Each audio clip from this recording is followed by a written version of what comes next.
Hi, Antoinette here from Antoinette Intuitive Tarot and Jewellery with day 15 of the VR to Ethany's 31 Days of Tarot Challenge, or in my case, 31 weeks. Sorry if you can hear the building work going on, I can't do anything about that, so I do apologise. I've tried to get to the quietest room in the house.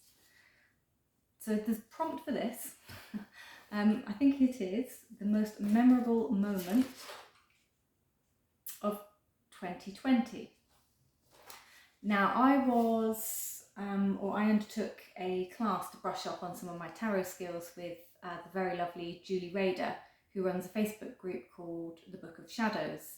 And from there, she had a course that she ran for teaching tarot, which actually I highly recommend if and when she puts it back out for purchase. It was a brilliant course and it kind of changed the way I read tarot and really helped me really step into owning my word meanings and developing all my keywords. So if you're interested, join her Book of Shadows and look out for her upcoming events and courses. I'd like to say I can't recommend her highly enough. It changed my life with regards to tarot. Anyway, the point to that was we were doing a class and we were discussing the Nine of Cups. And for this purpose, we're using the standard kind of what everyone goes to as a study deck, a Rider-Waite-Smith-esque type of deck, or a Pamela Colman-Smith deck. And we were discussing the Nine of Cups and how does this match into, and how do we turn it into, different meanings for different kind of subjects, and how would it relate to, things like all sorts of things, love, career, romance, relationships. Anyway, as we were going through, the first thing we do is make up a story about the card, and there's not really a lot to say about this card. I mean, when we look at the key meanings, which for this purpose I'm actually going to use the book that I said I'll never use in the last video. It's just on my shelf, but I'm actually going to use it for this, so brilliant. So the Nine of Cups upright means wishes, fulfilled happiness, comfort, satisfying relationships. And it's kind of that wishes card. We all know it as the wishing card, don't we? It's the one where your wishes are coming true. You've worked really hard. So first, there we go, wishes come true, happiness, contentment are dominant now. End of concerns or emotional difficulties. Psychic, intuitive abilities are enhanced, with it being, the Cups card. Good news, good health and emotional fulfillment, particularly in relationships. A feeling of magic is in the air. Know that these energies are there, even if you can't feel them right this moment. Focusing on the positive brings you what you want into your life, especially at this time. And obviously the reverse meaning, if you want to do reverse meanings, would be kind of dissatisfaction, greed, selfishness and irresponsibility.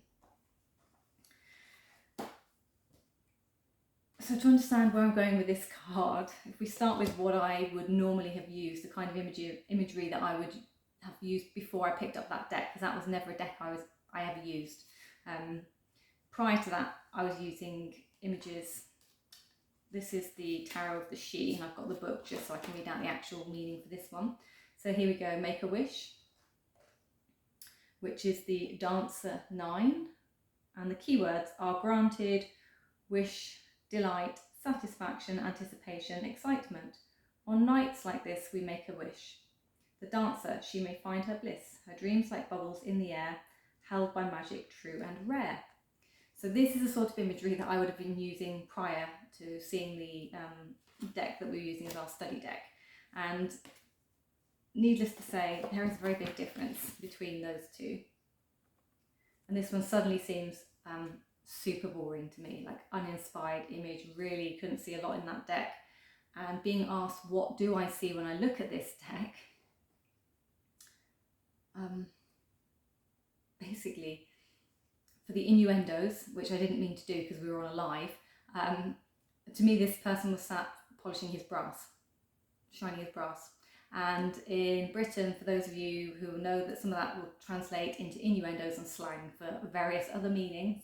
And it just came out, I couldn't stop it. That was my, that was kind of the highlight. And she still says to this day, when I come out with that, and there was a few other things that I said on camera, on a live, about this card, which all turned into brilliant double entendres. We were just in stitches and creases. And it still trumps what most people had to say about this card. So that's my most memorable moment memory with regards to tarot and my journey throughout the tarot. And then just to go through, the reason why that one's so bizarre to me is, I do like Pip style decks as well. I do like Marseille style decks. This is the Visconti Sforza, and there's a 9 of Cups. Really easy image to follow. If you're going to trigger your keywords, that's easy enough to do. But when I'm sat looking at some person looking really disgruntled in front of a curtain with a bunch of brass cups above him, certain phrases start to flow, especially when you're a little bit cheeky sometimes. And this one is from the Tower of the Divine, so it's just another 9 of Cups for an example show of what else we could be looking at here. And I thought I'll just check the book for this meaning for you all, because this one I haven't worked with yet. So this one, the 9 of Cups, so it's representing a happy ending achieved in unexpected ways. The prince has fallen in love with the princess. She refused men. He used trickery, disguising himself as a woman in order to win her heart. Upright, dreams realised, fulfilment, pleasure, recognition, triumph. Reversed, grief, devastation, pessimism, addiction, and self-loathing. So very similar meanings to this one. This one again, except for I'd add a few more to this one, given the way that I've learnt tarot and how I use my keywords and the kind of Patisky system that I work with. And ones like this where I would probably use my own intuitive hits and thoughts about how to read the card, rather than, the boring man sat with his arms crossed looking really unfulfilled with his lot. Like, it really doesn't do a lot for me. Anyway, that was my most memorable kind of moment with regards to tarot for 2020. I hope that makes you chuckle, and let me know, do you have any cards that inspire weird thoughts, naughty sayings in your mind that spark when you remember them? Let me know in comments, it'd be wonderful to know. And as always, please do give me a like, share or subscribe, thumbs up, and hit that bell if you want to know when I upload more comments, more videos and content for you. And also you can just drop me three lovely, bright, summery, shiny emojis to match my top in comments below if you don't want to actually say anything, so I know you've been here.